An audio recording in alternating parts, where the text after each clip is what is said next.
Iya.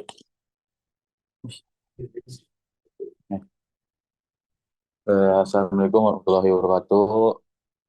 Perkenalkan, nama saya Pradita Putra dari ini 48 dan sekaligus dari kelompok 9.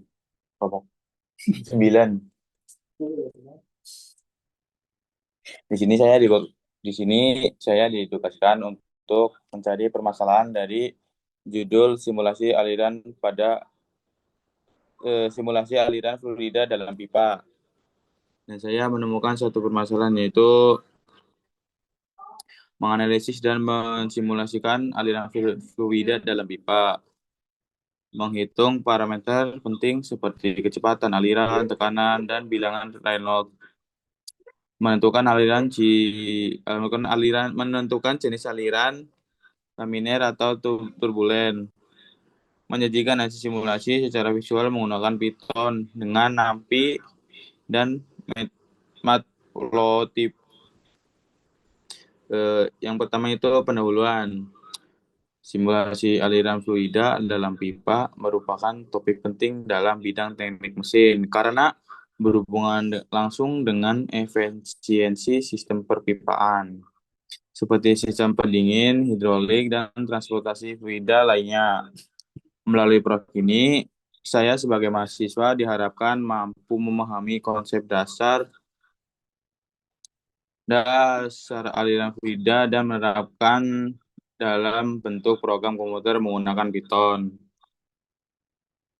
Dari tujuan ini, saya dapat menganalisis dan mensimulasikan aliran fluida dalam pipa, serta menghitung parameter penting seperti kecepatan aliran, tekanan, dan bilangan Reynolds, serta menentukan jenis aliran seperti laminer atau turbulen, dan juga menyajikan hasil simulasi secara visual menggunakan Python dengan coding, NumPy, dan Matplotlib.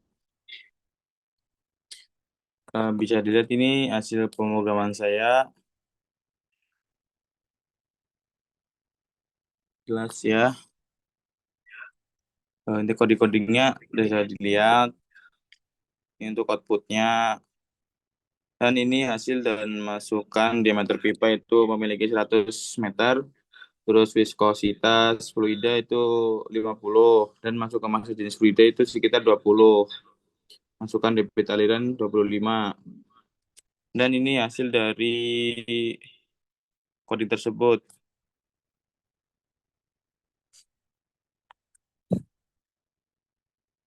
Nah, agak delay ya.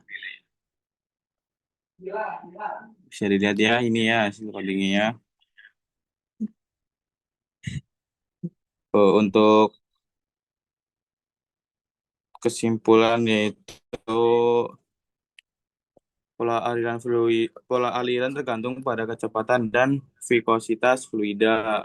Aliran fluida dapat bersifat laminar atau turbulen, tergantung pada bilangan Reynolds itu tersebut.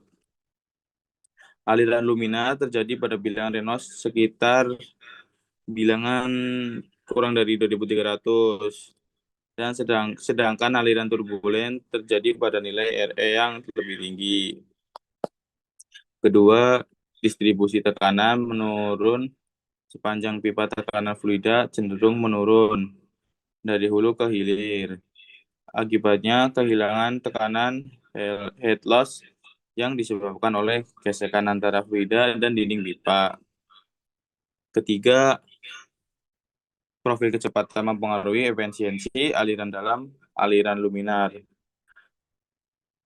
Kecepatan maksimum terjadi di tengah pipa dan membentuk profil parabola.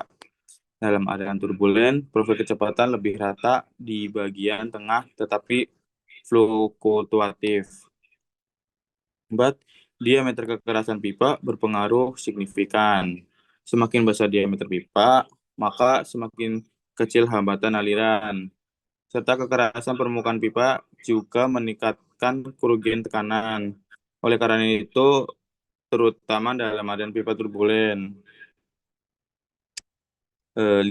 Efisiensi sistem pipa dapat ditingkatkan dengan desain yang baik, seperti penempatan tikungan, sambungan, dan fitting yang efisiensi akan mengurangi kerugian energi dan meningkatkan efisiensi aliran.